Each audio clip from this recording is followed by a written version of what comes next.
Buenas, Andrés, ¿me escuchas? Hola, buenas, José Miguel. ¿Me escuchas tú a mí que tengo una voz? ¿Me oyes Perfectamente. bien? Sí, sí, perfectamente. ¿Qué tal? ¿Cómo estás? Estupendo. Pues bien, me pillas, ya te digo, ayer terminé tarde porque tuve que cubrir el Corea-Perú Ajá, mira. y nada, y aquí estamos ya en pie.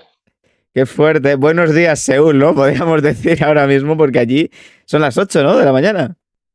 8 de la mañana, así es. Joder, Andrés, pues nada, muchas gracias por estar aquí en tus mañanas de sábado. Coméntame, ¿hoy trabajas, libras? Porque hoy es sábado y...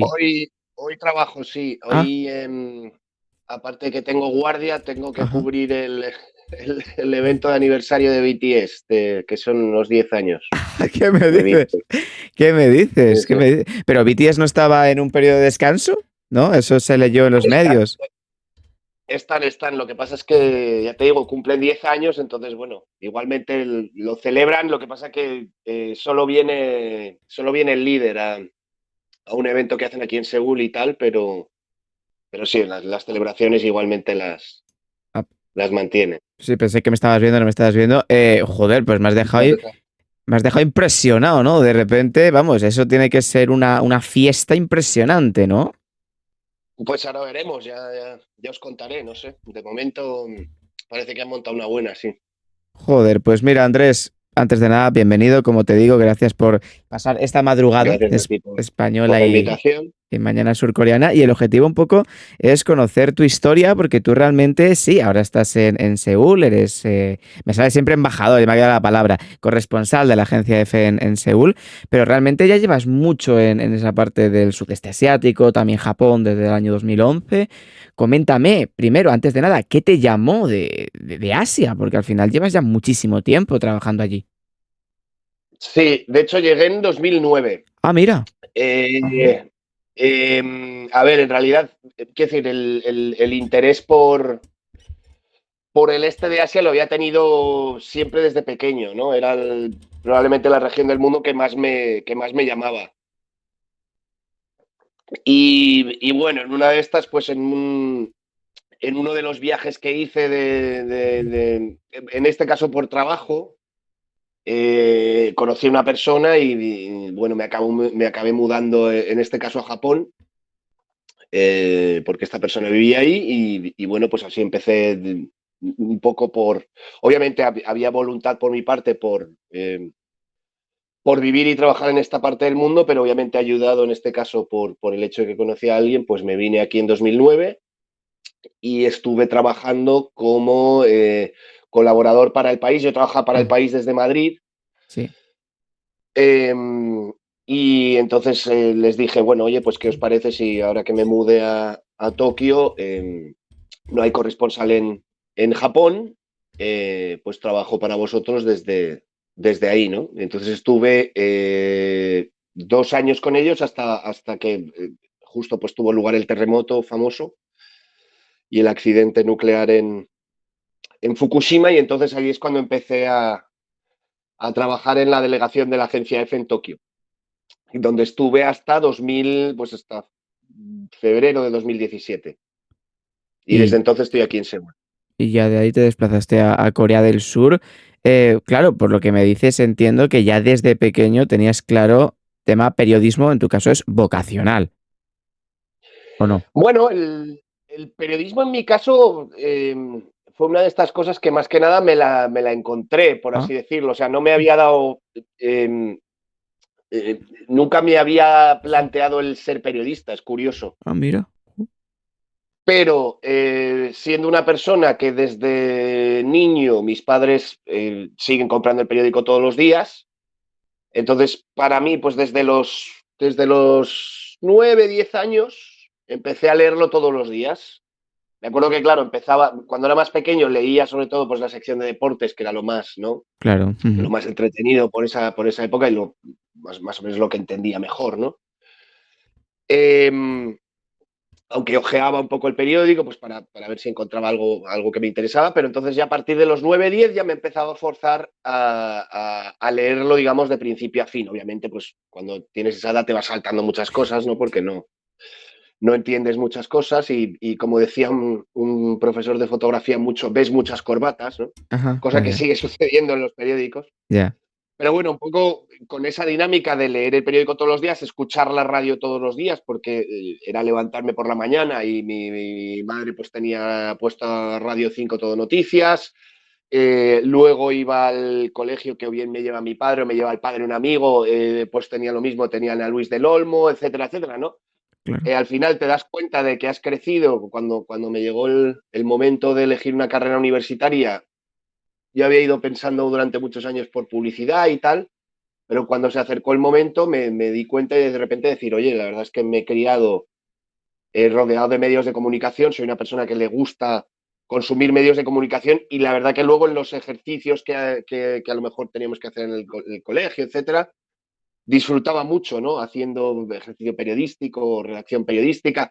Me di cuenta de que con un compañero había fundado incluso un par de revistas, Ah, digamos, mira. Ujú. amateur en el colegio, pero claro, nunca me lo había planteado a nivel profesional. Entonces, cuando llegó pues a lo mejor unos meses antes, ¿no? De la selectividad o lo que fuera, me puse a mirar notas de corte y tal, y de repente pensé, oye, la verdad es que periodismo me iría como anillo al dedo, y así fue, ¿no? Eso fue lo que hice. Claro, claro, claro. Y el tema del periodismo internacional, porque también, claro, tú al final, Andrés, bueno, es que llevas, yo creo que de tu trayectoria llevas ya más tiempo fuera de España, ¿no? Bastante más, Sí. de 2009 Ujú. que en Madrid, en este caso. Claro, ¿cuándo empiezas a sentir que tu sitio está fuera de España? Porque eso sí que es vocacional, o sea, tú al final, más allá de por otras personas y demás, tenías que tener algo ahí de ganas de conocer mundo, en este caso Asia, Japón, etcétera. ¿Cuándo te empezó a pillar un poquito ese gustillo por el internacional? Fue un poco, te digo, de nuevo fortuito. Yo Ajá, siempre me había gustado mucho la sección de internacional, siempre me había importante. llamado mucho, mucho. Como te digo, de las cosas cuando ya me empezaba a forzar a leer el diario entero o veía las noticias en los telediarios o escuchaba la radio, escuchaba las crónicas y tal, las crónicas en el extranjero siempre eran de lo que más me llamaba. De hecho, mis padres eran muy buenos amigos de una corresponsal en Radio Nacional de España, Ah, mira. y era Mira. también una persona con la que me gustaba hablar, preguntarle, ¿no? Y tal. Pero de nuevo te digo, no estaba en mis planes hasta que un poco por un tema fortuito de una, de Sí, una cosa que fui a cubrir a Japón, me sucedió esto, porque la verdad es que obviamente ser corresponsal en muchos medios en España es muy complicado.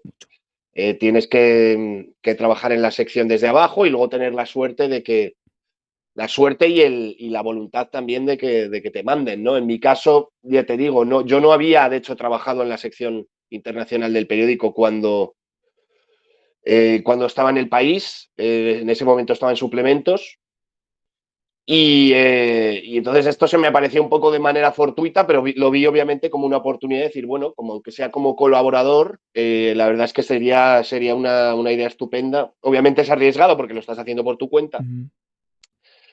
y entonces así lo hice.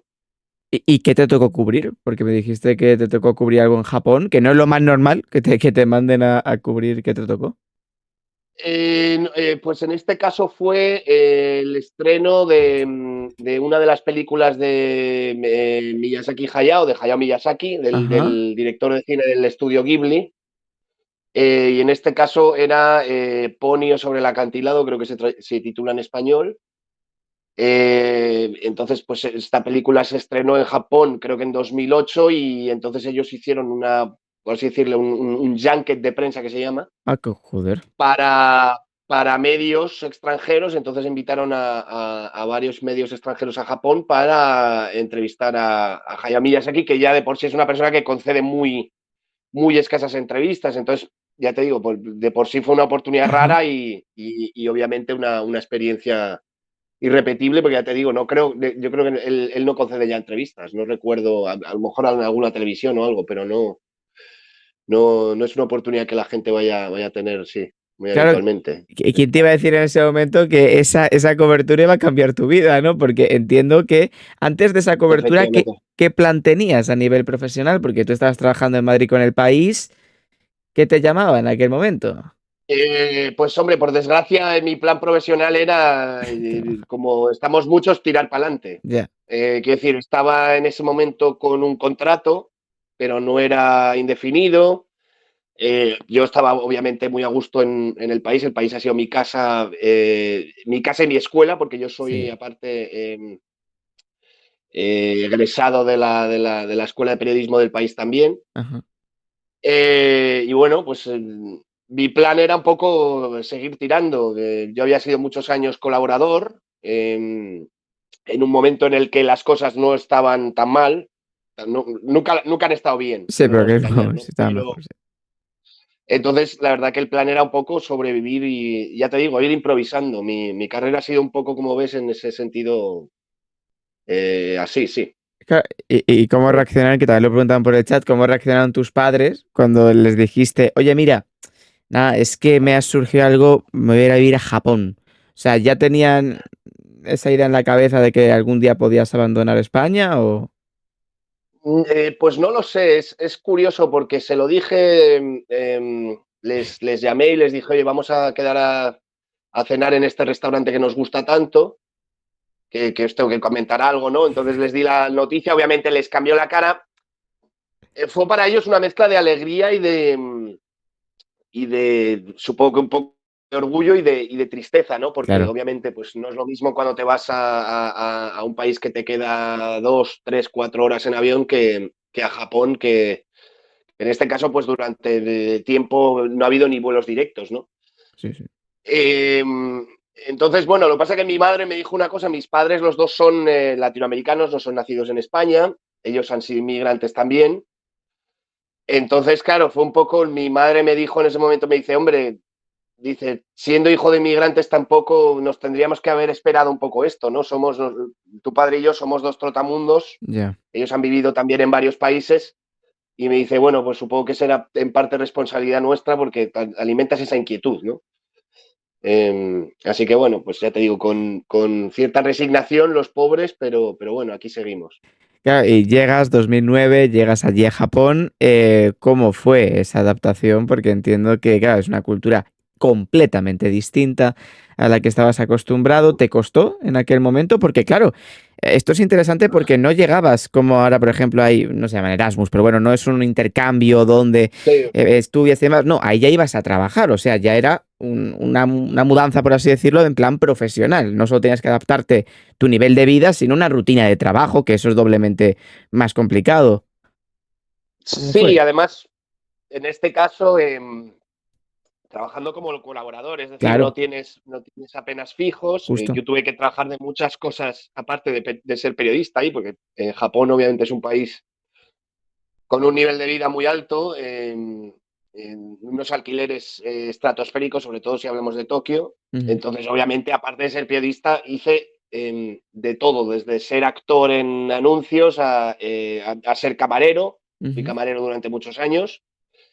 Y bueno, obviamente la adaptación en el caso de Japón, yo no creo que haya ni una sola persona que te vaya a decir que adaptarse a Japón es fácil, porque es muy difícil, obviamente. Es un país muy complicado, pero incluso te diría que cualquier persona de esta región del mundo, de Asia Oriental, es bastante posible que tuviera dificultades para adaptarse a Japón, Total. porque Japón Ujú. es muy, muy suyo, ¿no? Es un país con unas costumbres ya no solo dentro de la región, sino al ser una isla, al ser, ¿no?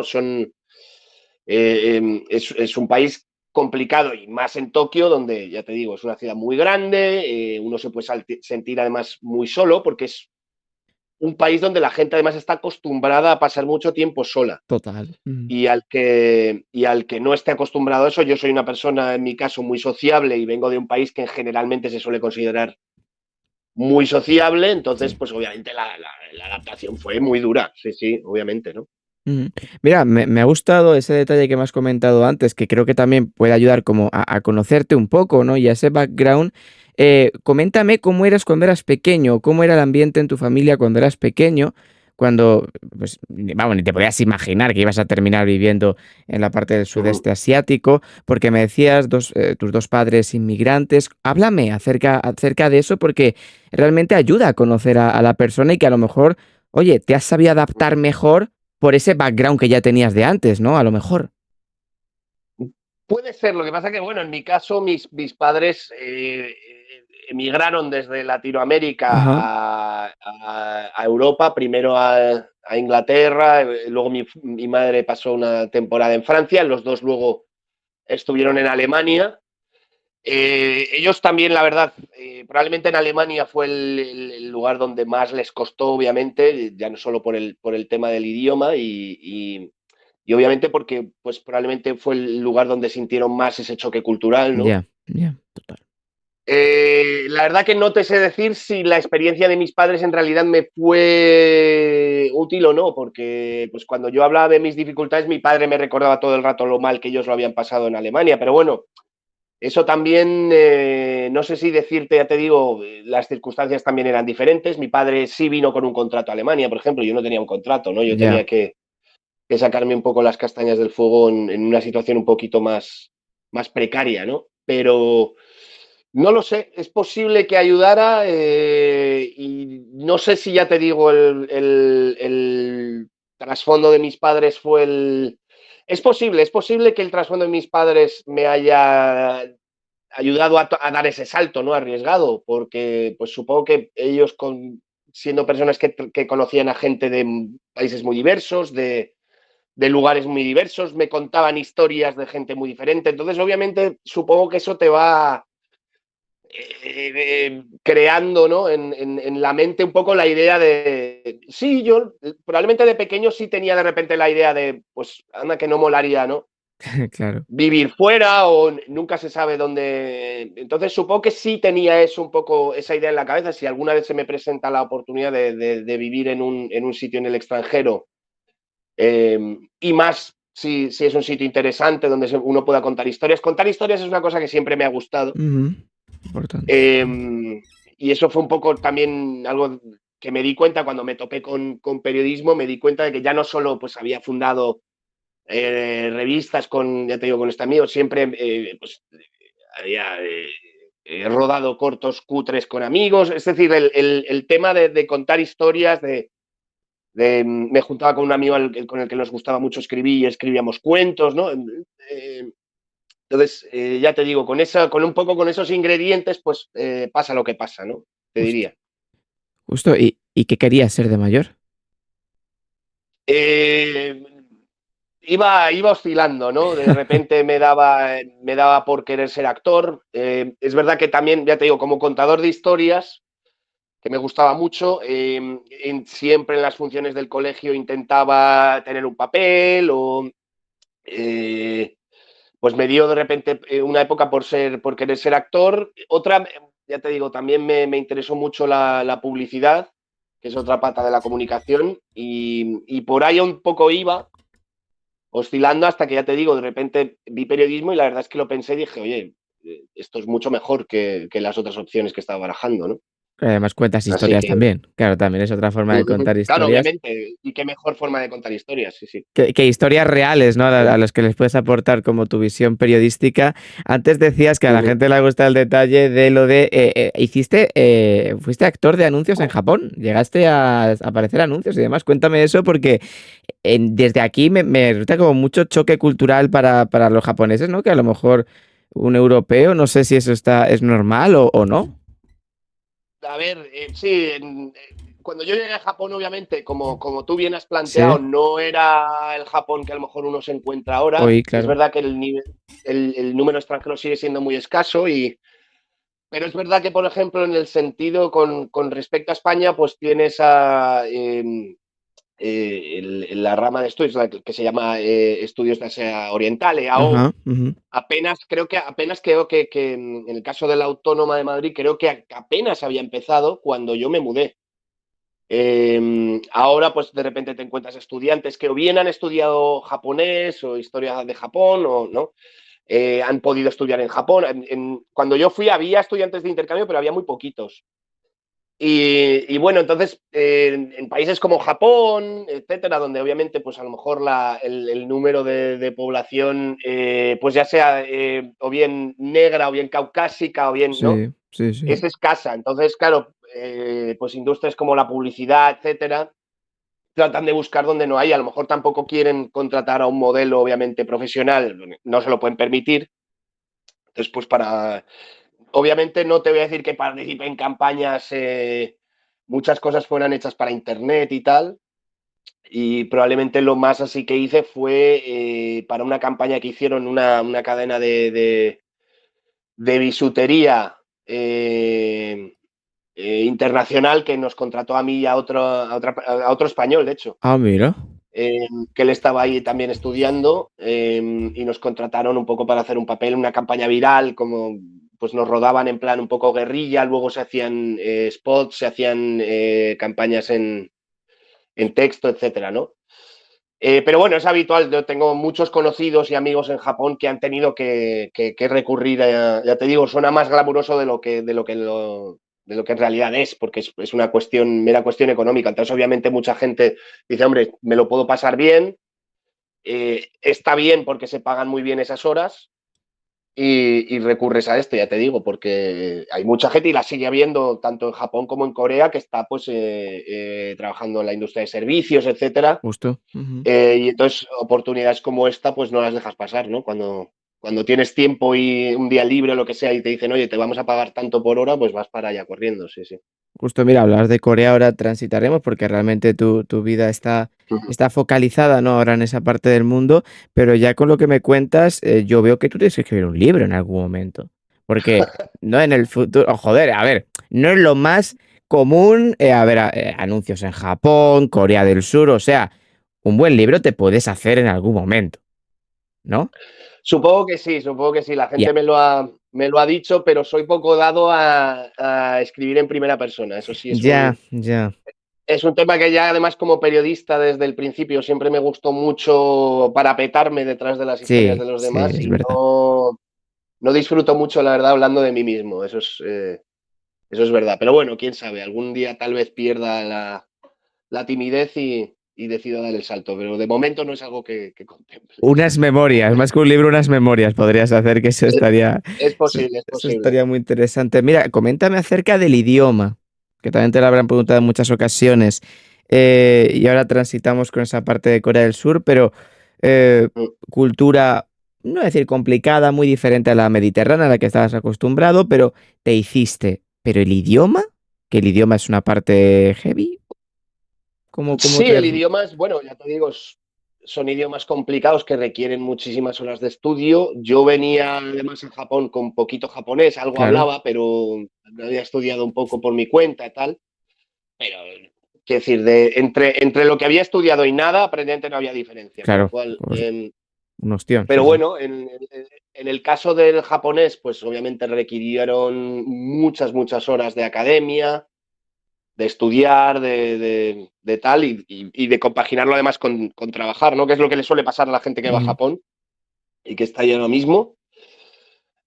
Aprovecho para expresar mi admiración para todos los que siguen ahí, bueno, y aquí en Corea, porque obviamente son realidades muy duras, ¿no? El tener que trabajar y estudiar estos idiomas tan complejos a la vez, pues Ya, total. es una labor bastante complicada, ¿no?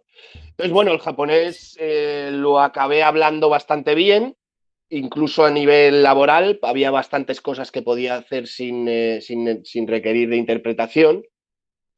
Pero bueno, claro, el problema ya con el coreano es que yo me traslado ya a una edad en la que el cerebro no lo tengo igual que cuando me trasladé en 2009. Y sobre todo en 2009 tenía más tiempo libre, por así decirlo, o no Claro, trabajaba lógico. tanto Ujú. y tenía más tiempo para estudiar. Entonces en Corea me topé con el problema la escasez de tiempo ya te digo, y en mi opinión además el hecho de que el coreano me parece más difícil que el japonés. Ah, fíjate. Me parece más difícil, sí.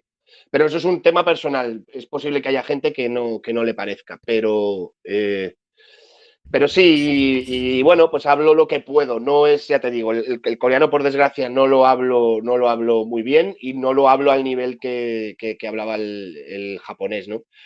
Es algo además que me estoy topando, que le está pasando a gente que conozco, corresponsales que a lo mejor han venido de otras partes del mundo. Conozco, por ejemplo, tengo un buen amigo que habla buen mandarín, y al llegar aquí se ha topado con el coreano pensando, a ver, las gramáticas, la japonesa y la coreana se parecen bastante. Y eso obviamente te da en un principio la idea de, bueno, no creo que tenga tanto problema, pero tanto para él como para mí ha sido de repente decir, madre Ya. mía. Ujú. Sí, sí. Y además, cuanto, en mi caso, ya te digo, con la edad, que no ayuda, cuando doy pasos para adelante en coreano, me doy cuenta de que los he dado atrás en japonés. O sea, se me han olvidado cosas y estoy un poco sustituyendo, no sé si es un tema de la mente europea, en este caso hispanohablante, no lo sé, no tengo ni idea, ¿no? Porque es bastante posible que gente que se críe desde joven o que aprenda estos idiomas desde muy joven sí sea capaz de dominar dos idiomas asiáticos, estoy convencido.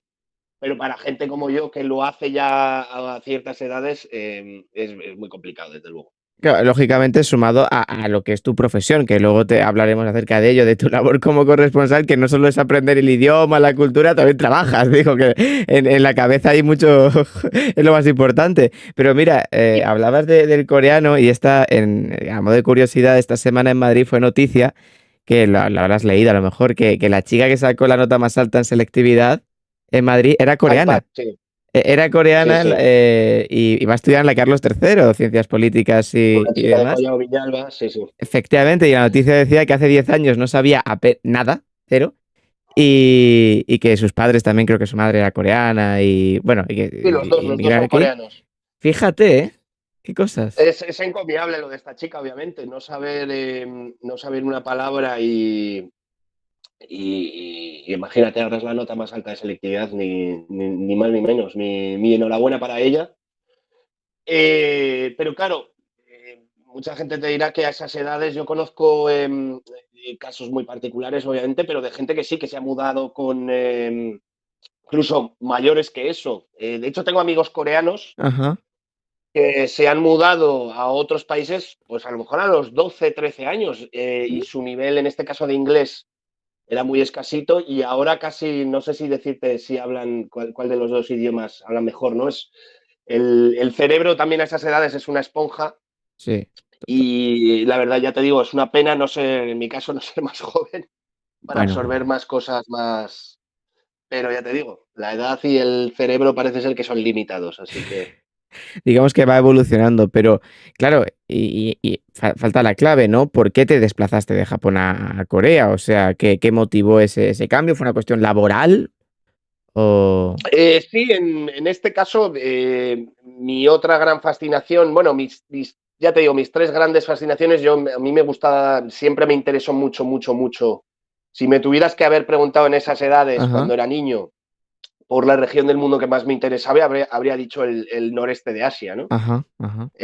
China y Japón, y pues obviamente en menor medida, cuando era más pequeño, en menor medida Corea, porque Corea prácticamente era un país Conocido. del que no se conocía mucho. Yo recuerdo, pues fueron las Olimpiadas de Seúl, probablemente la primera noción que tuve de la Ujú. existencia de Corea, pero recuerdo que fue mi madre la primera que me dijo, bueno, pues es un país partido en dos, porque en ese entonces todavía existía el telón de acero, o sea que Sí, Europa también la sí, teníamos sí. partida en dos, pero no le quedaba mucho ya. Al muro de Berlín le quedaba pues un año y un año. Pero fue ella la que me dijo, mira, pues qué curioso es un país partido en dos con un régimen comunista y otro sponsorizado por Estados Unidos en el sur, que bueno, que ha avanzado hacia la democracia y ahora está cogiendo unos Juegos Olímpicos, ¿no? Obviamente el tema me empezó a interesar y ya por los 90 Corea del Norte era uno de los temas que me interesaba muchísimo. Ya en el colegio escribía sobre Corea del Norte. Ah, fíjate. Eh, Ujú.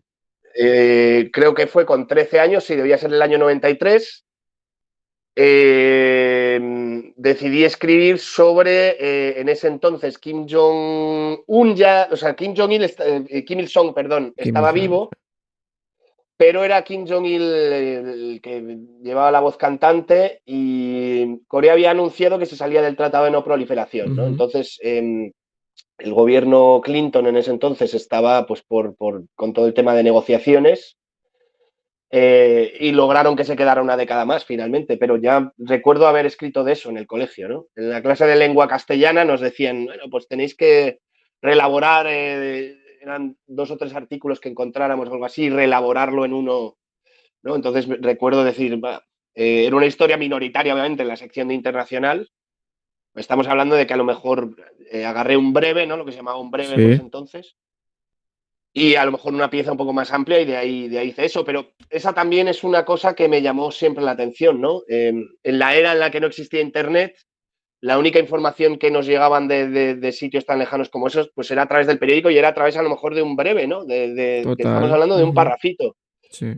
Entonces ahí ya tienes mi interés por escudriñar más, la verdad es que me gustaría ir ahí y verlo con mis propios ojos. En ese entonces todavía no estaba pensando en ir ahí y contarlo, porque ya te digo que lo del tema periodístico no, por alguna razón no lo contemplaba.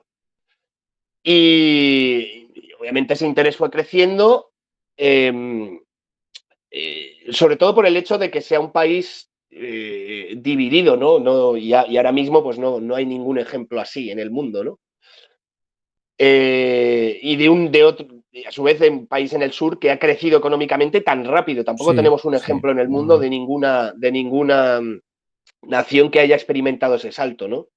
Entonces ese interés, ya te digo, fue creciendo y cuando ya estaba en Japón, yo aprovechaba y venía pues entre 1 y 2 veces al año de visita siempre a Corea, ¿no? Y también se daba el caso de que yo era muy amigo de mis predecesores aquí, los dos corresponsales que hubo antes en EFE son Ajá. muy buenos amigos míos. Entonces venía de visita, venía a verlos, etcétera. Y yo siempre iba pensando, pasaban los años en Japón, pero decía, bueno, la verdad es que si hay plaza en Corea, me lo voy a pensar muy seriamente porque la verdad que me gustaría mucho trabajar en este país. Finalmente se dio la oportunidad y no me lo pensé. Y me vine para acá, ¿no? Heavy, heavy, muy fuerte. Además también, Andrés, la percepción que hay de Corea en España, ¿no? Cada año que pasa, bueno, España en Occidente, es mejor. Es decir, la gente, cuando dije que iba a charlar contigo, pues había mucha gente que decía las series, la música, la tecnología. ¿Te ha sorprendido, a lo mejor es una percepción errónea, que Corea parece tan occidental, pero en plan asiático? ¿O estoy muy desviado de la realidad? No, a ver, tanto Japón como Corea pueden ser, quiero decir, ese choque a lo mejor exótico en estos países no se da tanto de primeras, Ajá. porque cosméticamente, Japón en primer lugar, Japón fue el primer país de esta parte del mundo que pasó por un proceso de transformación Ujú. industrial. Y cuando decimos transformación industrial hablamos del modelo, pues tanto de producción como de urbanismo, más que de urbanismo, de urbanización occidental, ¿no? Japón es un país en el que un momento dado uno llegaba en los años 60 y, bueno, pues estéticamente, ya sea por ferrocarriles, vías para automóviles, ¿no? Es decir, están hechos a esa imagen, ¿no?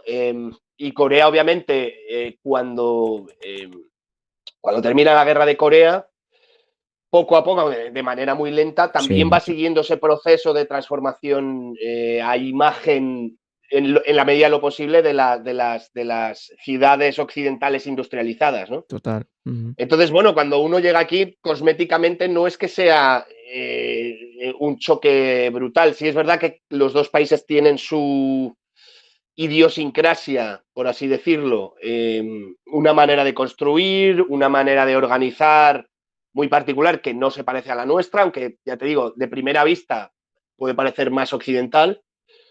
Tal vez Seúl sea más occidental que Tokio en ese sentido. Ujú. Está dividida por un gran río, como lo están muchas capitales en Europa y en otros continentes, ¿no? Pero tal vez sea una ciudad donde hay más grandes avenidas, por ejemplo, que lo que es, por ejemplo, Tokio, donde Tokio es una ciudad que además también al haber sufrido los bombardeos de la guerra tuvo que reinventarse, tenía Justo. un Ujú. centro, un foco más hacia el este y se desarrolló luego hacia el oeste después de la guerra. Entonces es una ciudad que carece de centros neurálgicos, tiene varios en torno a estaciones de tren, lo que eso sí que es una cosa esencialmente japonesa que te vas encontrando y que yo no había visto antes, ¿no? Que las ciudades, en vez de organizarlas tanto en torno al tráfico rodado, por ejemplo, Ya. Ujú. lo haces aquí en torno al ferrocarril, ¿no? Claro. Entonces, sí que hay choques, pero ya te digo, no es tanto el exotismo en este caso, sino el hecho de que, claro, hacen ciudad utilizando pues ¿no? elementos de la ciudad postindustrial, pero lo hacen con una idiosincrasia propia, obviamente. Claro, ¿y por qué crees que choca tanto? Porque me dices, claro, a lo mejor a nivel de cosmético, es decir, a nivel de apariencia, puede parecernos Uh -huh. muy parecido a lo que estamos habituados. También ese poder blando que se suele hablar, ¿no? Tema música, tema audiovisual, etcétera, es muy occidental, pero luego cuando te metes en la sociedad, hablando evidentemente de Japón y Corea del Sur, parece que la forma de vida es muy europea, pero realmente entiendo que si escudriñamos no es tan así. O sea, ¿por qué crees que existe esa percepción desde Europa, por ejemplo? Sí, a ver, obviamente viviendo como vivimos hoy en día Sí. en una sociedad globalizada, pues todos los sitios poco a poco van pareciéndose más entre sí, ¿no? Ujú. No es lo mismo el contraste que había en 1987 que el contraste que hay entre Corea y, por poner un ejemplo, España ahora, ¿no? Total. Todos estamos tendiendo a una estandarización de costumbres, básicamente a través del consumo, ¿no? Eh, pero bueno, Corea sigue siendo un país muy coreano. Lo mismo que España sigue siendo muy español, aunque, Claro. bueno, ahí puedo hablar menos porque llevo 15 años prácticamente sin vivir ahí, ¿no? Ya. Voy de visita, pero a nivel superfluo, pues obviamente nos vamos estandarizando, pero cada uno tenemos pues, la manera en la que nos alimentamos, los horarios a los que lo hacemos, por ejemplo, ¿no? Tanto en Corea como Japón, pues lo normal es comer al mediodía, como lo es en muchos otros países del mundo. En Sí. España somos una excepción, eso ya lo sabemos, ¿no? Ujú, ujú. Entonces, eso es una de las conversaciones que sigo teniendo, ¿no? El hecho de que, claro, aquí la gente alucine porque de repente en muchos casos en España hay gente que cena a las 10 de la noche, ¿no? Sobre todo en verano.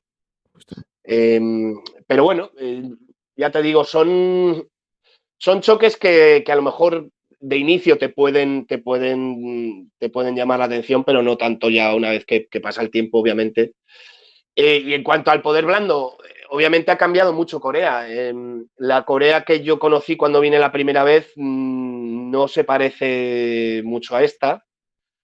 Es un país que por lo general, como a ellos les gusta decirlo, es muy dinámico, lo cual Ujú. resulta agotador para un periodista, por desgracia. Hostia, ya. Fascinante, pero realmente agotador, porque sí es un país que tiene unos ritmos y unos horarios, teniendo en cuenta que tiene un vecino que no tiene horarios tampoco, No, no tiene. eh, Ujú. y es un vecino que no planifica los eventos prácticamente, entonces con Corea del Norte todo es una sorpresa, todo te pilla a deshoras, pues es muy agotador y muy dinámico, como les gusta decir a ellos. Pero ya te digo, Corea del Sur era un país muy diferente cuando lo pisé aquí por primera vez, pues debía ser el año 2009 o 2010.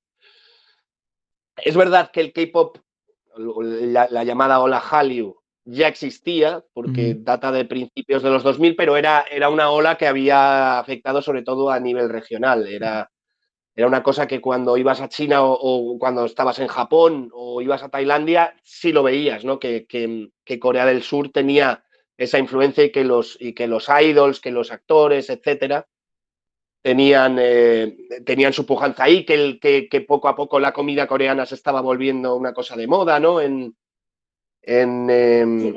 Uy, perdón, el Alexa coreano. El Alexa coreano. Sí, perdón. ¿Qué ha dicho Alexa en Em, coreano? Perdóname, ya por curiosidad. la verdad es que no lo he entendido porque tengo los cascos puestos, entonces solo he oído que está hablando de fondo, pero no me he enterado muy bien qué ha dicho. Sí, bueno, Em, entonces, bueno, sí, eso, lo que estábamos hablando, el claro.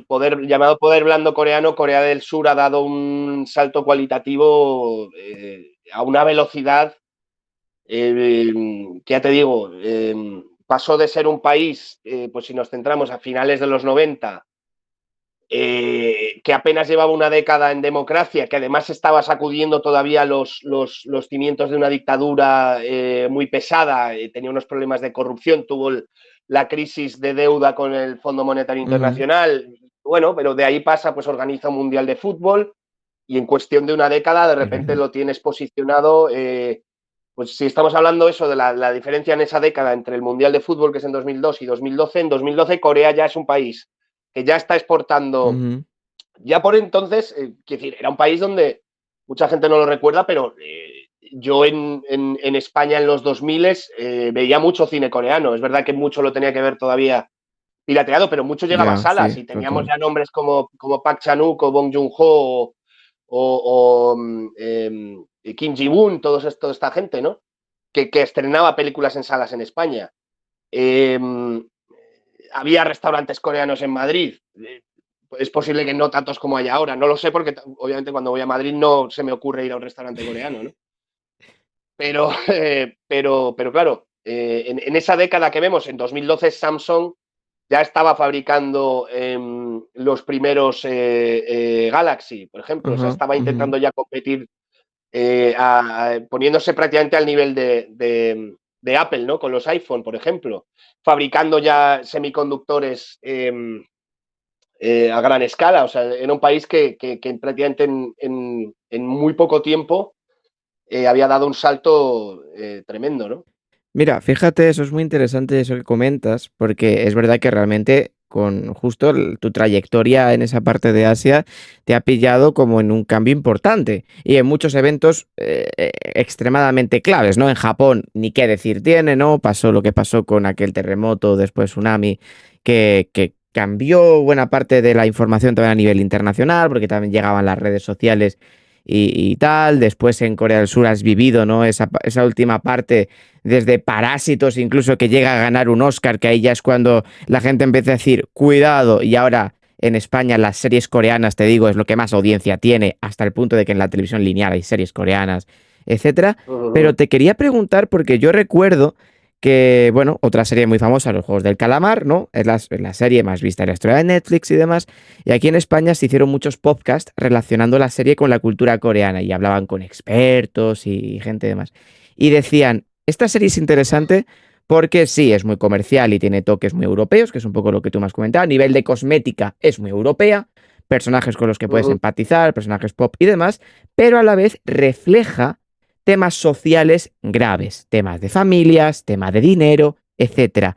¿Eso lo ves tú en la calle? ¿Ves que la sociedad realmente puede asemejarse a ese nivel a lo mejor de precariedad o de lo que se respira en la serie, ese nivel más por lo bajo, por así decirlo? A ver, sin ánimo de hacer sociología, que, Por a ver, supuesto. como corresponsal, pues obviamente siempre te toca Claro, ni de generalizar, sí. escudriñar en estos temas y la gente te pida que seas, sobre todo por un asunto clave, ¿no? El tema de ser corresponsal hispanohablante, ya no voy a decir español, hispanohablante, Ujú, en esta parte del mundo es complicado por un motivo, y es que prácticamente no somos gente aquí. O sea, tenemos muy pocos corresponsales hispanohablantes justo. en esta parte del mundo, y es un tema preocupante porque en esta parte del mundo van a suceder cosas que van a condicionar la vida de todas estas personas en países hispanohablantes, y los medios de estos países hispanohablantes seguimos muy enfocados en zonas, digamos, de coberturas más tradicionales, Ya, y aquí estamos completamente cojos, con lo cual recae muchas veces esa responsabilidad. Es que, claro, no sabemos nada, cuéntanos todo, ¿no? ya, A mí ya, y en los pocos que estamos en estos países. Entonces, claro, ese desconocimiento, ya te digo, generalizado, porque estos países no tienden a aparecer en los medios tanto, y de repente que haya fenómenos con estos, pues te dan, bueno, cuéntame cómo es esto.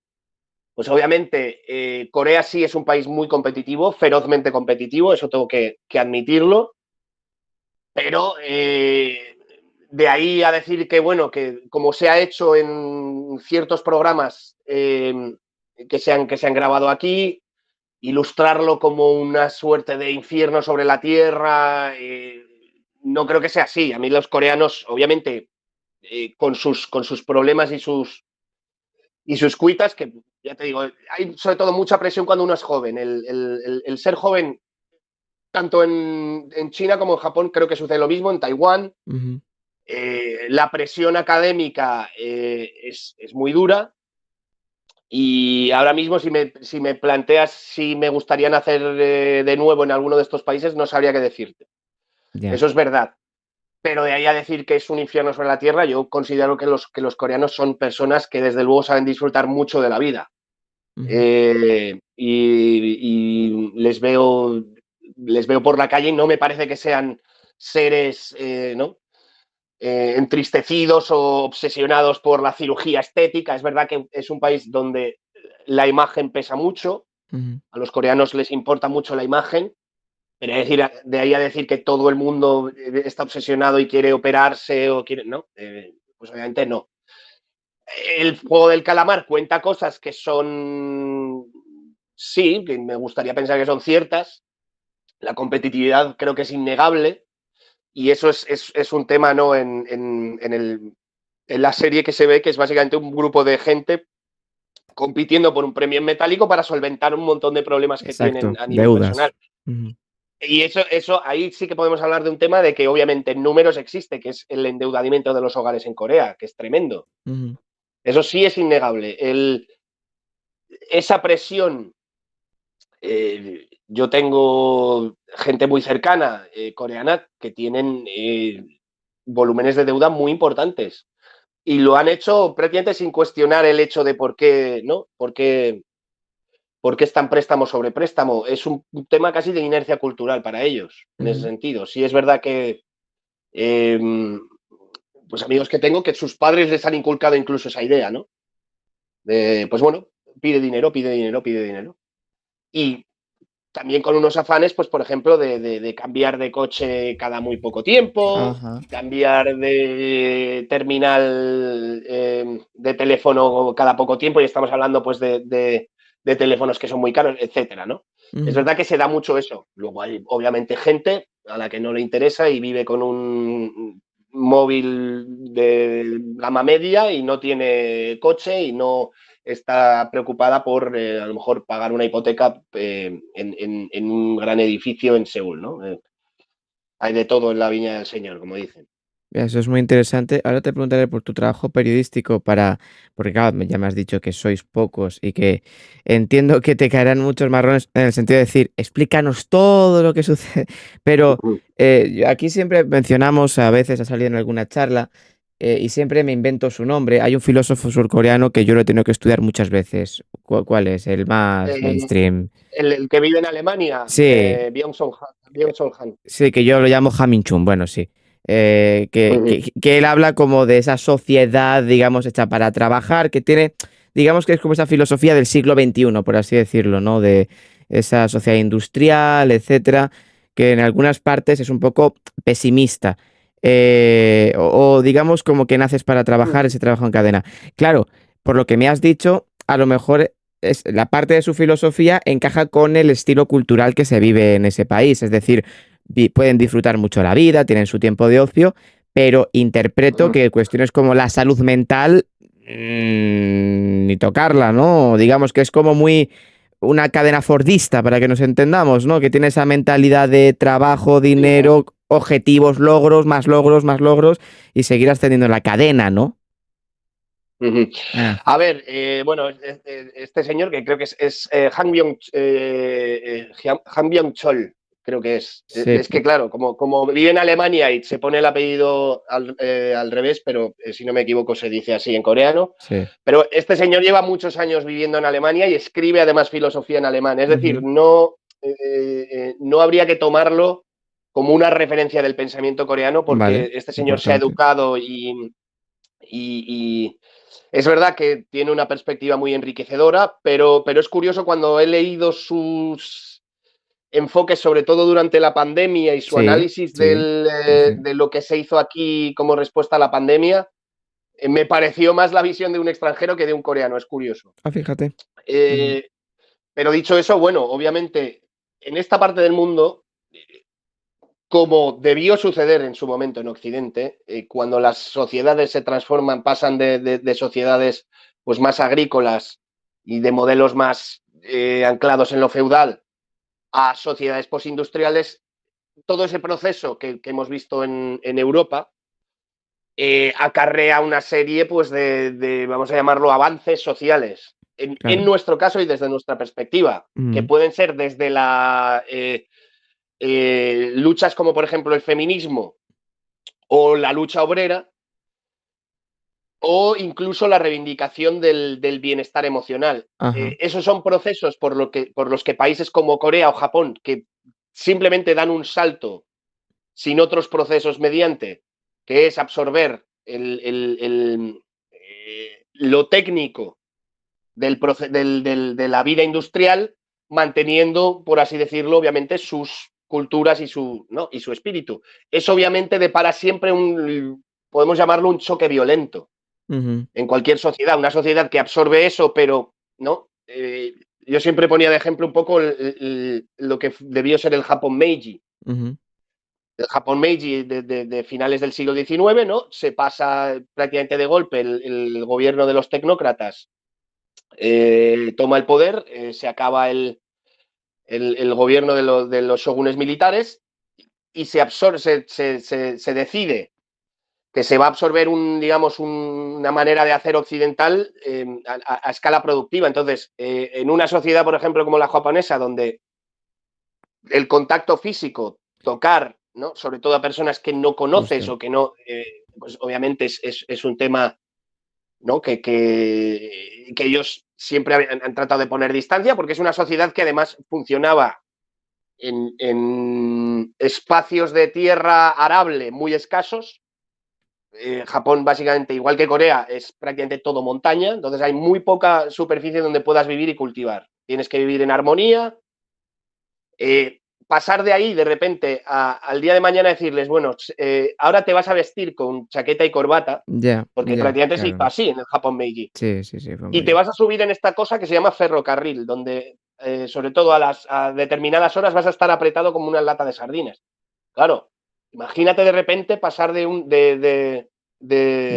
de la Mm. vida el no tocarte, de respetar los espacios, que lo sigues haciendo en tu día a día, pero obviamente va a haber momentos en los que no puedes hacerlo, que es, por ejemplo, cuando te metes en el vagón Ujú. y estás apretado con otra gente y tienes que estar en contacto. Eso obviamente es un proceso muy violento.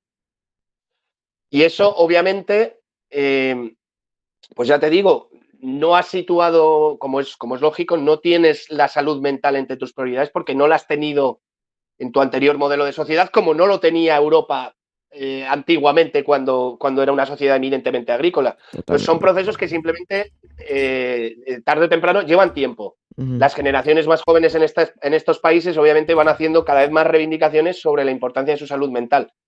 Una persona que ahora mismo tenga 50 o 60 años en Corea no va a entender lo mismo que mucha gente en España con la que yo he hablado de Totalmente. determinadas generaciones que no creen en la necesidad de atender la salud mental, ¿no? Que incluso gente hasta de mi edad me he encontrado que dicen, va, yo en la psicología no creo, Ujú. ¿no?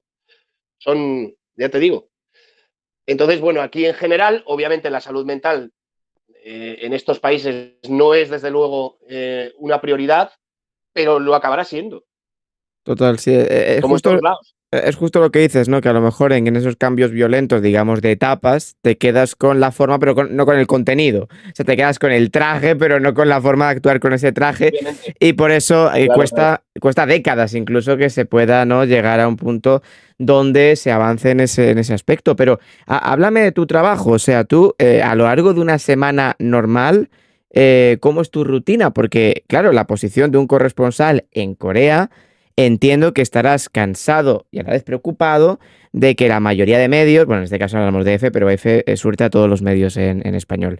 Es noticia cuando pasa algo con Corea del Norte, realmente. Es como, está muy centrado así. O sea, ¿cómo es tu semana y qué nivel de hartazgo tienes con el tratamiento de la información? Bueno, a ver, el tema aquí en Corea es que probablemente semana normal pues sea una cosa que muchas veces no sucede, porque Ya.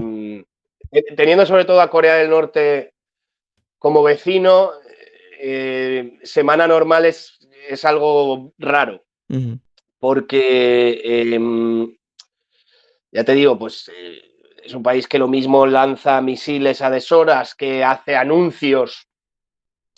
Bueno, a veces, muchas veces los anuncios importantes los hace a mediodía, pero obviamente no te lo vienes esperando. O sea, Corea del Norte suele ser un tema de breaking news en este caso, ¿no? ya.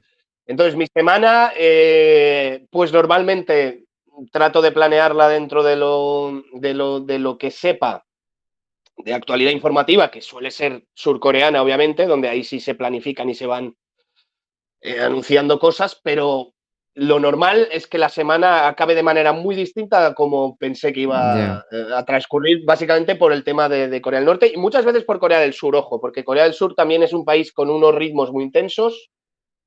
Yo como siempre pongo un ejemplo, por ejemplo, de lo que es también cubrir Corea del Sur. Yo venía de Incheon, que es bueno, donde la ciudad donde está el aeropuerto en Seúl, pero pues estaría, digamos, haciendo un reportaje, estaba pues a lo mejor a una hora y media de Seúl, estaba haciendo un reportaje con Eli del Estal, que es una futbolista que militó aquí en el, sí, en el claro. Incheon. Un saludo para ella, aprovecho, porque es una Sí, persona a la que tengo mucho cariño. Y volví, pues debían ser las 6 7 de la tarde para cuando llegué a Seúl. Llegué y me acuerdo que dije, bueno, voy a echar una última mirada un poco al ordenador a ver qué está pasando de actualidad y eso, pero creo que pues debía ser un jueves, un miércoles. Creo que por hoy probablemente podemos ya decir que está bien y cerramos el chiringuito, ¿no? justo. Ujú. Y en estas que simplemente he hecho un vistazo y de repente veo un flash que es desaparece el alcalde de Seúl. Ya. Entonces, Claro, claro, yo habiendo también vivido ya aquí años y sabiendo un poco cómo eran las dinámicas de Corea, ya me olía algo malo. Y obviamente, ¿qué fue lo que sucedió al final? El hombre se quitó la vida. Entonces, obviamente, al leer esto, enseguida saltó a mi mente, hombre, pues tiene pinta de que el hombre se ha podido suicidar por algo. ya, Y efectivamente fue lo que pasó, pero de ahí pasamos a ya estar básicamente toda la noche trabajando. Creo que acabé a las 4 de la mañana ese día, ¿no? Un miércoles. ya. Entonces también a ver qué país, ¿no? En general, no sé, me gusta ponerlo un poco de aquella manera, ¿no? Que gran capital llegas, ¿no? Te vas a sentar a tomar un café tranquilamente y de repente, oye, que ha desaparecido el alcalde y se ha suicidado, ¿no? No es un tipo de noticia muy habitual, pero creo que refleja un poco lo que pueden ser aquí los ritmos muchas veces y lo que sucede aquí todavía, ¿no? Total. Y es que es muy significativo realmente porque, claro, el ritmo informativo, al menos desde aquí la percepción que hay es lo que dices, evidentemente es frenetismo, ¿no? Pero que es muy dependiente de Corea del Norte.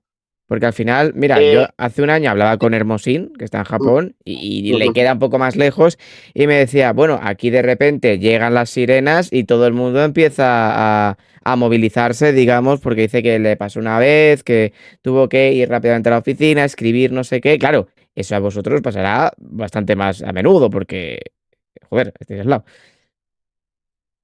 Sí, a sea, ver, bueno, a todo esto, Antonio es un gran amigo mío y ah, ahora es mi mira, jefe, porque Seúl, la corresponsalía de Seúl depende de la delegación de, ah, de mira, Tokio, joder, y Antonio y yo hemos pasado muchos años trabajando juntos en Japón. Eh, Aprovecho, por supuesto, para mandarle un saludo, aunque hablaré con él hoy mismo probablemente. Eh, sí, a ver, el tema de Corea del Norte, por desgracia, también para el sur, ensombrece mucho la actualidad, total, porque total. quieras que no, yo muchas veces tengo que además, al ser periodista de agencia, no me puedo sobrecargar de temas que a lo mejor quiera hacer en el sur, porque sé que siempre, tarde o temprano, va Exacto, a pasar algo por Corea del Norte que no puedo planificar ni controlar y que me va a obligar a dejar lo que esté haciendo y ponerme con esto. Entonces, por desgracia, muchas veces, muchas historias que me gustaría hacer o gente que me gustaría entrevistar en Corea del Sur, no puedo hacerlo porque estoy a expensas de eso. Y eso es una cosa, también es una losa para Corea del Sur, un país que quiere promocionarse o no, que está interesado en que se cuenten otras historias aquí, tiene que tener ¿no? Está ensombrecido y muchos corresponsales, la mayoría de los corresponsales que estamos aquí, sobre todo los occidentales, por desgracia, ¿no? ya, Eh, Vivimos más pendientes de Corea del Norte que de otra cosa, porque los corresponsales asiáticos tienen una perspectiva mucho más regional.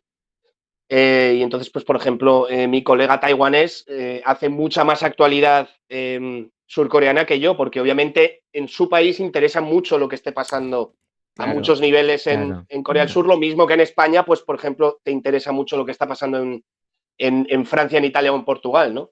claro. Em, pero sí, obviamente el tema de Corea del Norte, pues sí, lo mismo el otro día cuando sucedió el cohete espacial que lanzaron, Sí. pues por algún criterio que todavía no nos acaba de quedar claro, el Ayuntamiento de Seúl decidió activar alarmas, cosa que no se hizo en anteriores ocasiones con cohetes espaciales.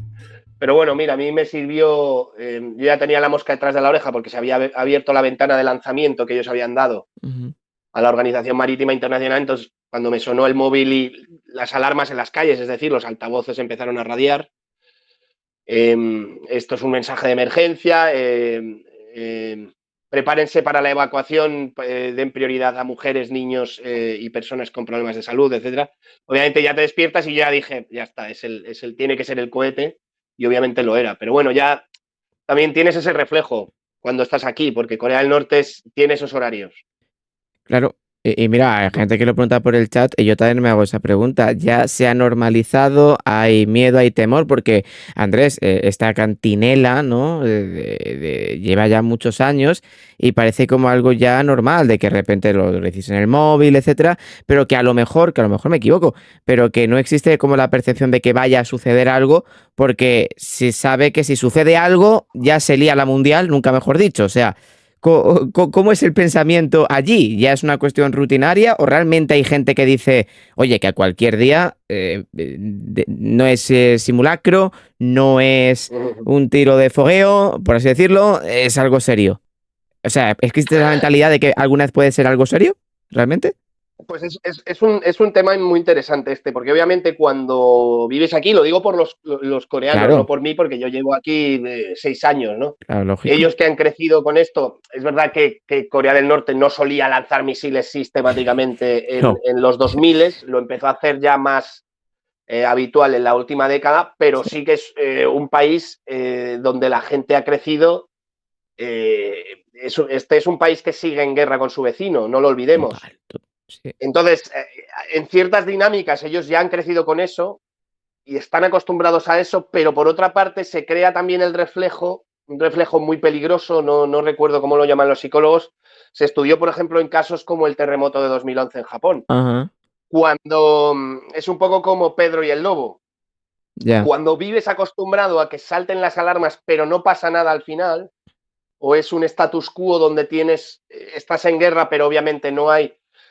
Cuando de verdad pasa algo, es un problema, ¿no? Porque la gente obviamente no se toma las alarmas como te lo tomas cuando en un país donde normalmente pues a lo mejor no pasa nada de esto. Obviamente, pues por poner un ejemplo, si el otro día llega a pasar esto en España, de repente suenan altavoces por las calles y la gente empieza a decir, pues obviamente la gente entra en pánico porque no está acostumbrada a esto, ¿no?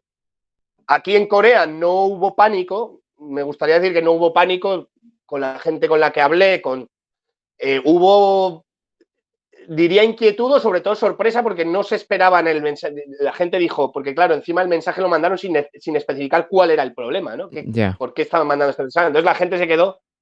Y es verdad que sí que hubo mucha gente que se asustó, pero hizo bien, creo. En mi caso, yo sabiendo que era el cohete, enseguida encendí el ordenador y era el cohete, obviamente.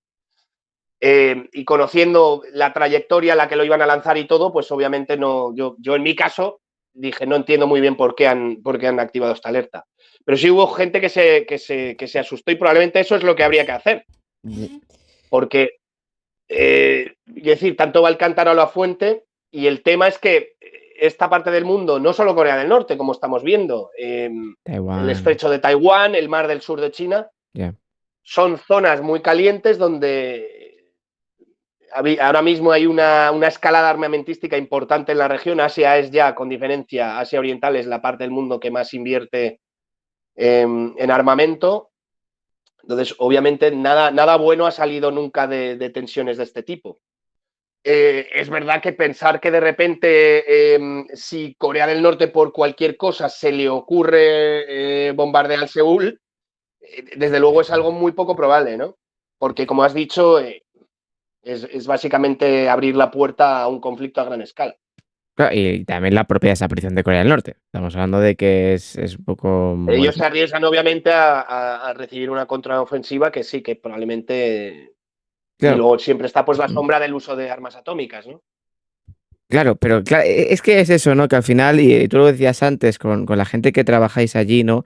Que decías, bueno, solo se nos tiene en cuenta con este tipo de cosas, ¿no? Pero ya cada vez hay más expertos diciendo que hay que mirar más a Asia, tanto no solo Corea del Norte, sino también el estrecho de Taiwán, etcétera. Y ahí es donde se están empezando a mover ya no solo poder blando, sino incluso poder duro, y que a lo mejor la gran guerra o la guerra vendrá más en Sí, sí. Taiwán, ese tipo de cosas, ¿no? Que a lo mejor les prestamos menos atención porque lo hemos normalizado, y había gente que decía, mira, es como la pandemia en España, que el primer día todo el mundo estaba muy asustado, pero ya cuando llevas 3 meses en casa, nadie salió a los balcones, ya la gente no hacía las mascarillas. Pues imagínate eso en Corea del Sur, que la guerra oficialmente nunca terminó, o sea, están ya desde pequeños, Sí. generaciones y generaciones, acostumbrados, y si algún día pasa algo, pues le va a pillar de sorpresa a todos, posiblemente. Es lógico, al final el ser humano se acostumbra a las rutinas y a las situaciones, ¿no? También es una cosa Sí, en ese fuerte. sentido, pues es curioso. Antonio te lo habrá contado. La reacción en Japón obviamente es muy diferente a la de Sí, Corea total. cuando ha habido alarmas que se activan por todo el tema del misil. Pero en este caso creo que ahí, eh, por una voluntad muy clara, en este caso creo del gobierno japonés, de ilustrar, de haber simplificado mucho las cosas a ojos de los japoneses y de ilustrar de pintar al régimen norcoreano como un malo casi de cuento, ¿no? Exacto. Sí, sí. Porque es curioso que cuando los misiles sobrevuelan Japón, o sea, eh, no vamos a ignorar el peligro de que obviamente Hay lances un un misil. proyectil de cualquier tipo y tenga que sobrevolar, ¿no?, un territorio geográfico. Es una cosa muy peligrosa y sobre todo también los entornos donde hay barcos pescando, etcétera. Justo. Ujú. Ahora bien, cuando estos misiles sobrevuelan Japón, lo hacen en la exosfera, es decir, eh, lo hacen a 600 kilómetros de altura. O sea, el misil no lo vas a ver, creo, porque ha habido casos de gente que se pone a apuntar con el móvil al cielo. Imposible. A 600 kilómetros de altura no ves absolutamente nada. Ujú. Y las posibilidades de que eso caiga, es decir, creo que el tiempo transcurrido para ese misil, lo que tardó, digamos, en recorrer territorio japonés de costa a costa, fueron algo así como 35 segundos. Ya. Ujú.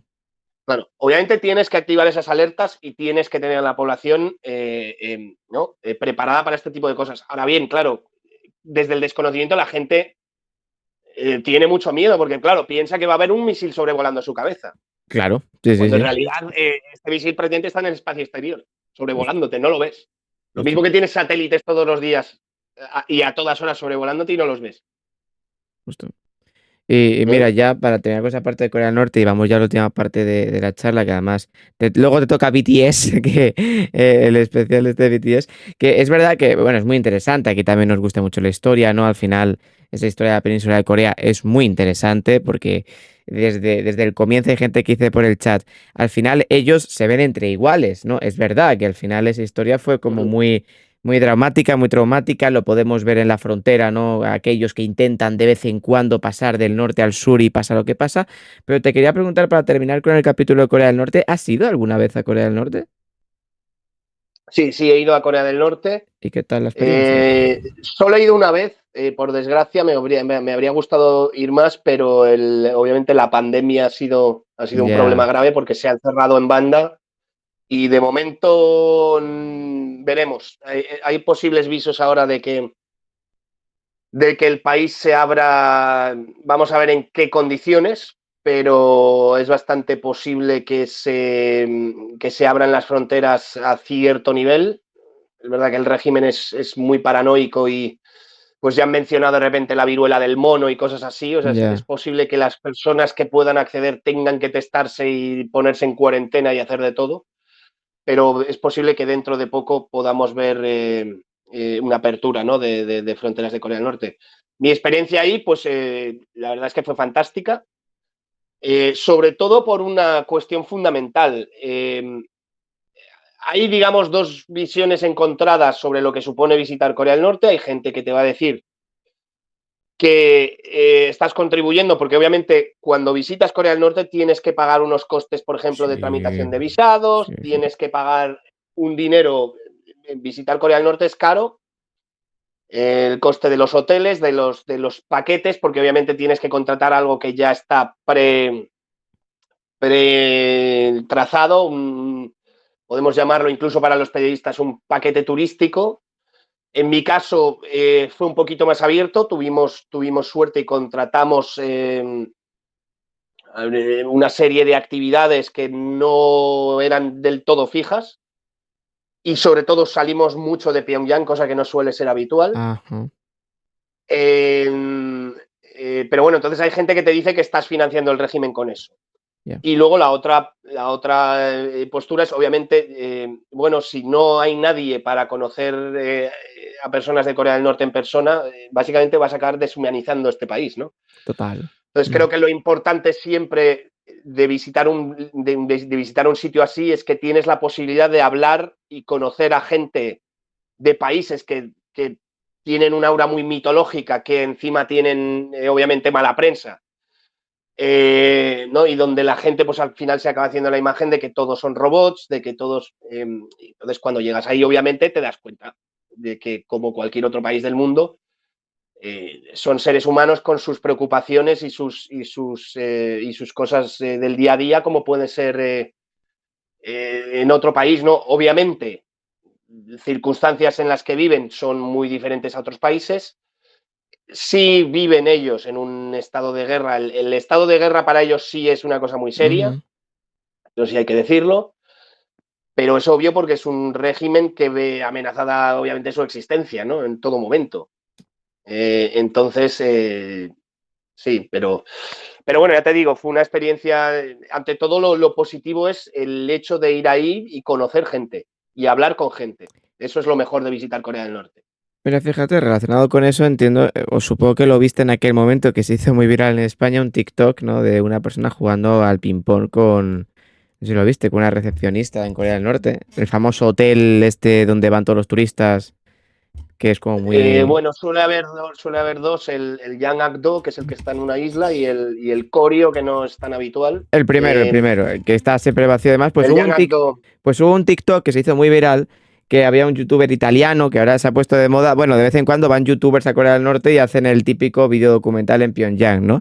Y sí, sí, sí, sí. había un youtuber italiano que se llama Proyecto Felicità, bueno, que va preguntando el concepto de felicidad a todos los países del mundo a los que va visitando. Y jugó al ping-pong con una norcoreana, con una recepcionista norcoreana, que fue súper viral porque se dijo, ¿cómo es posible? Además, la otra como que le picaba, o sea, se vio que era humana, que eso es muy bueno, pero claro. Y en el Sí, TikTok la gente decía, ¿cómo es claro, posible? Tal. Sí, sí.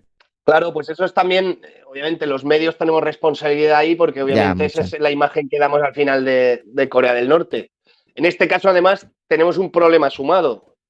Como, insisto, como somos tan pocos los hispanohablantes aquí, eh, los países hispanohablantes tenemos un problema y es que nos llega gran cantidad de información o incluso la información que llega muchas veces a través de nosotros, que viene a través de la narrativa anglófona. Ya. Ya. Es Ujú. decir, el problema de que no haya aquí suficientes corresponsales es que los países hispanohablantes no estamos desarrollando nuestra propia narrativa de lo que está sucediendo aquí, sino que estamos dependiendo, por desgracia, de los intereses de otros países que no coinciden con los nuestros, Claro. con el de nuestros lectores, por ejemplo, ¿no? Entonces, obviamente, el deseo de retratar a Corea del Norte de una cierta manera, obviamente, está en el interés, por ejemplo, de Estados Unidos, que mantiene un conflicto con este país, o incluso del actual gobierno surcoreano, que obviamente no se lleva bien con Ya. Pyongyang ahora mismo. Entonces, obviamente es tu responsabilidad como periodista. Es muy interesante con el cambio de gobierno la cantidad de información que me llega de Corea del Norte está haciendo esto ahora. Entonces, obviamente, tienes que hacer ahí un cherry picking y decir, oye, esto es un poco infundado, no le voy a dar el más mínimo interés. Otras cosas sí pueden tener más interés.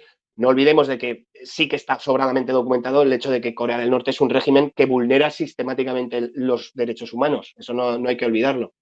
Pero eso no quiere decir que la gente que vive en Corea del Norte, dentro de una situación buena, es decir, no tiene problemas con las autoridades, no está metida en un campo de trabajo, etcétera, pues obviamente sí, puede jugar al ping-pong, puede, ¿no?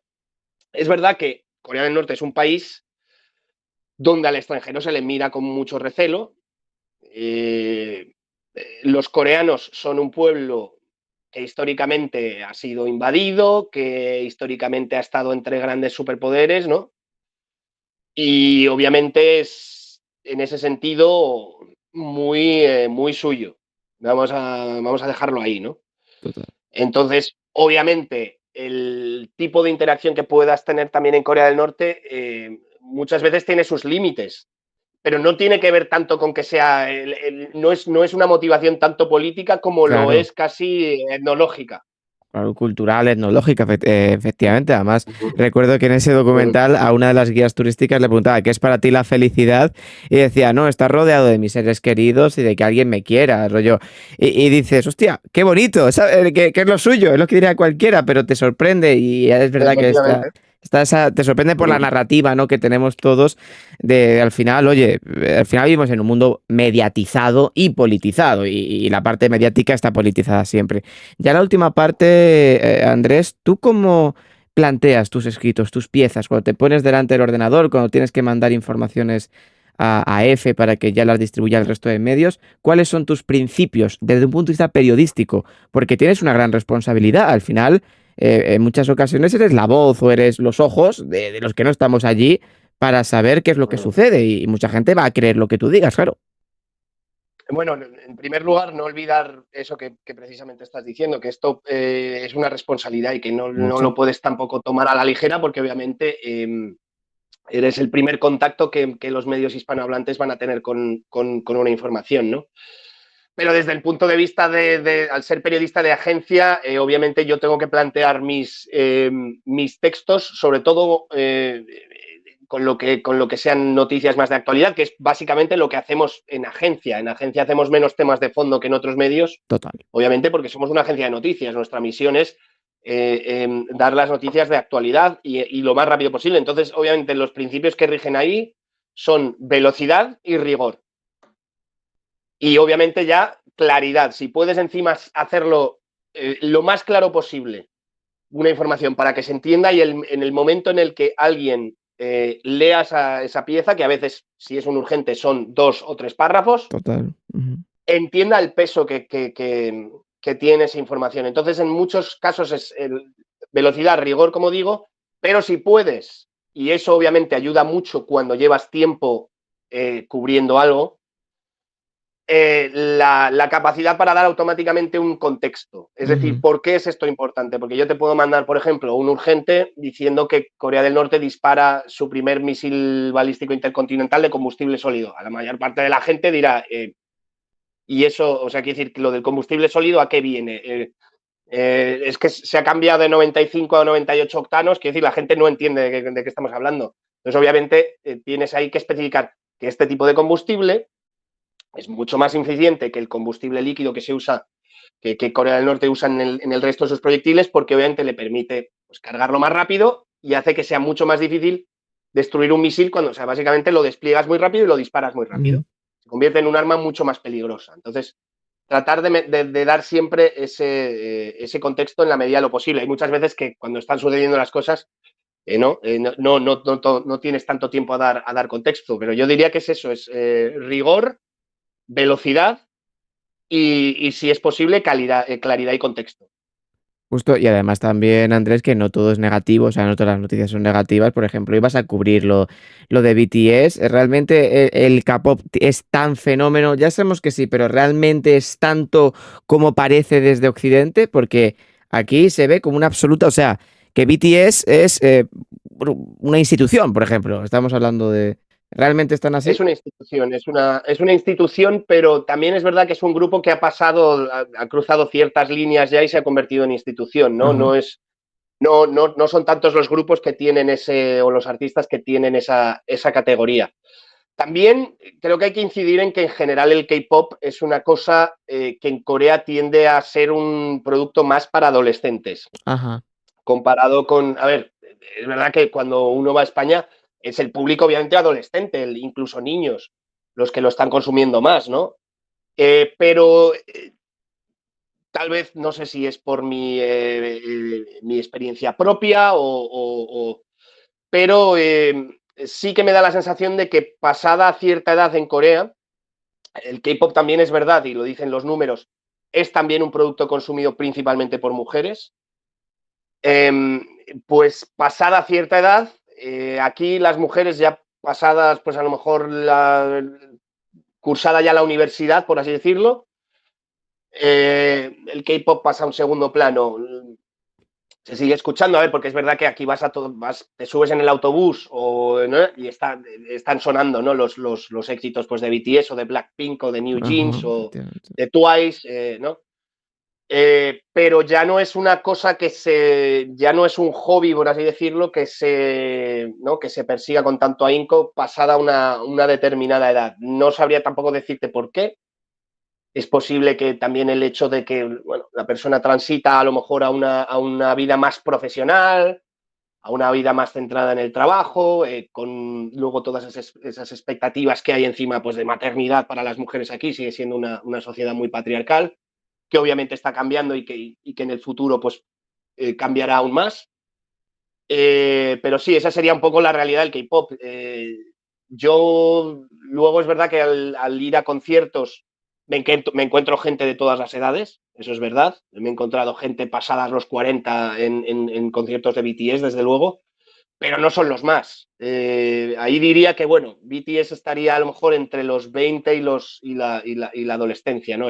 También tiene que ver con que BTS es un grupo que ha durado ya 10 años, no es algo habitual en la industria por los famosos contratos de 7 años, ¿no? De los que se suele hablar.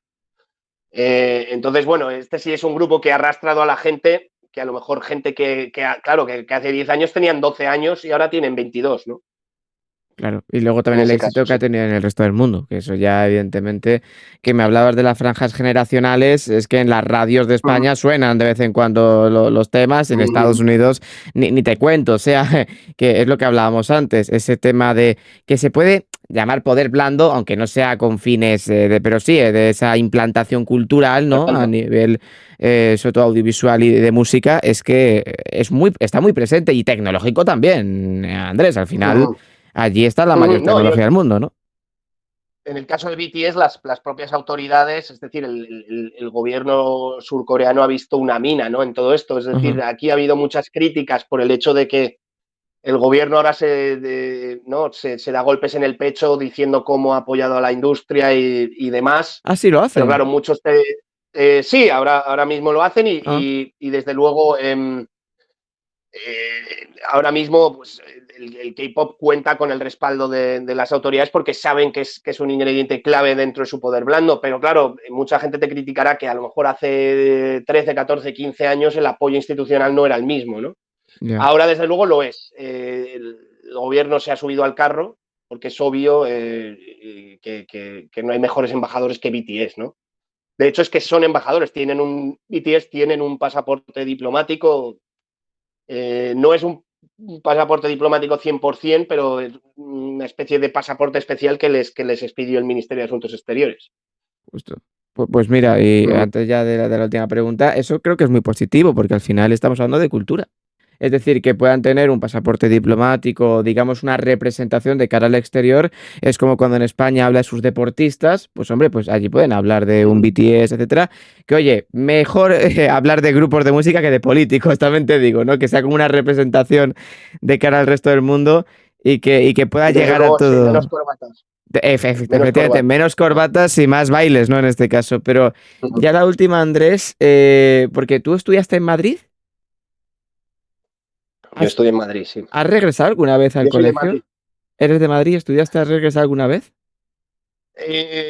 Pues la verdad es que la última vez que estudié en dos colegios diferentes, la Ajá. última vez que regresé al colegio, pues fue justo antes de mudarme a Japón. Ya estaba pensando ya tenía planeado mudarme a Japón cuando, pues creo que fue una especie de reunión de antiguos alumnos que hicieron en el año 2008, imagínate. Hostia. Esa es la última vez que fui a uno de los dos colegios en los que estudié, sí. Claro, y si ahora ya después de esa trayectoria en Asia y que tiene visos de continuar, te llama un profesor de lengua y dice, oye Andrés, tú que has estudiado aquí, etcétera, háblale de los chavales, de quién eres, para que te conozcan un poco más y para a lo mejor meterles en esa vocación que tú tienes, ¿cómo te explicarías ante ese grupo de chavales en tu anterior cole?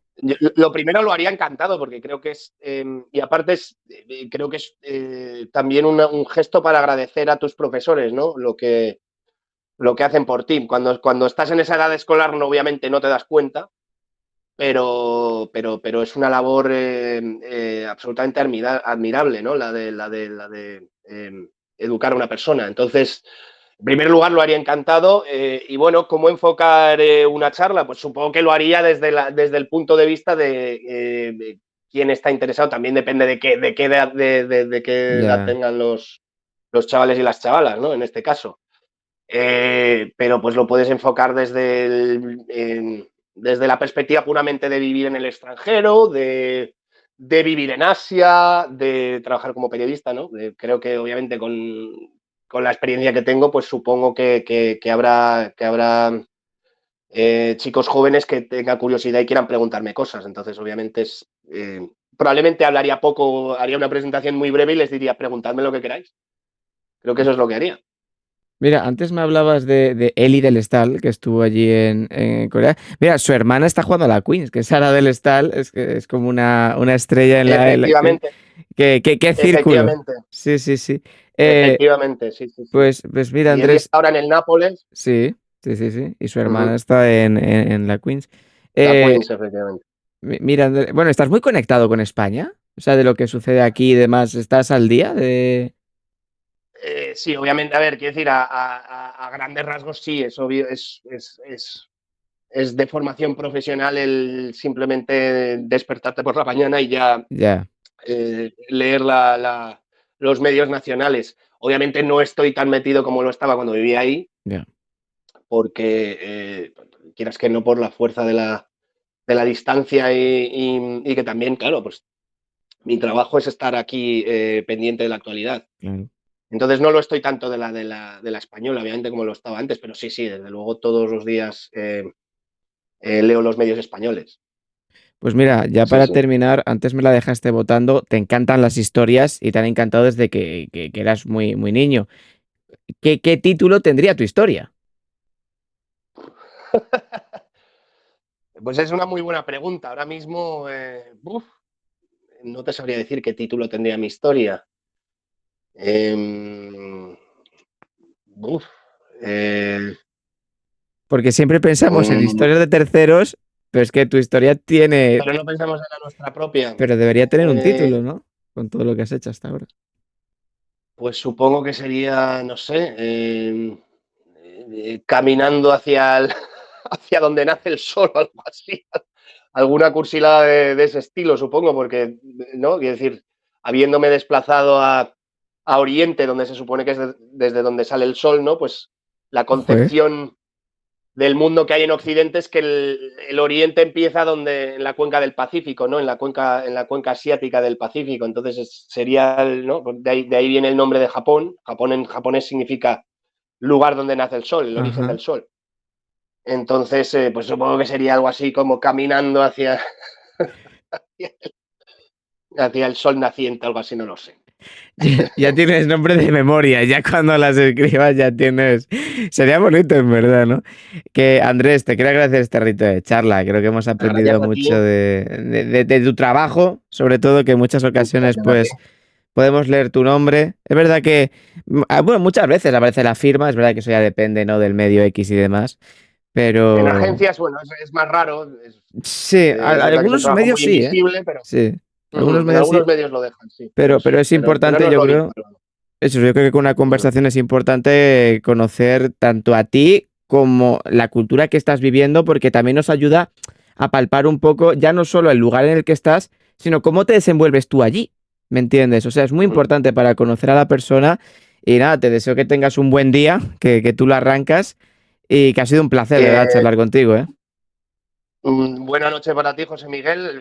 Agradecidísimo, la verdad, por el interés y agradecerte las preguntas, de verdad, creo que muy buenas y muy interesantes. Me has hecho pensar en cosas, ya te digo, que no había pensado nunca y creo que eso es ya síntoma de buen entrevistador. Pues mira, muchas gracias. Así que nada, agradecerte enormemente el interés, felicitarte por el programa y desearte una buena noche de viernes y un fin de semana bueno también. Igualmente, hablamos seguro en un futuro, Andrés. Mucha suerte con BTS, Saludos desde Corea. con la Army. Buenas noches, Andrés. Ya os, Bueno, ya buenos os días. enteraréis. Chao, Andrés. Hasta luego, chao.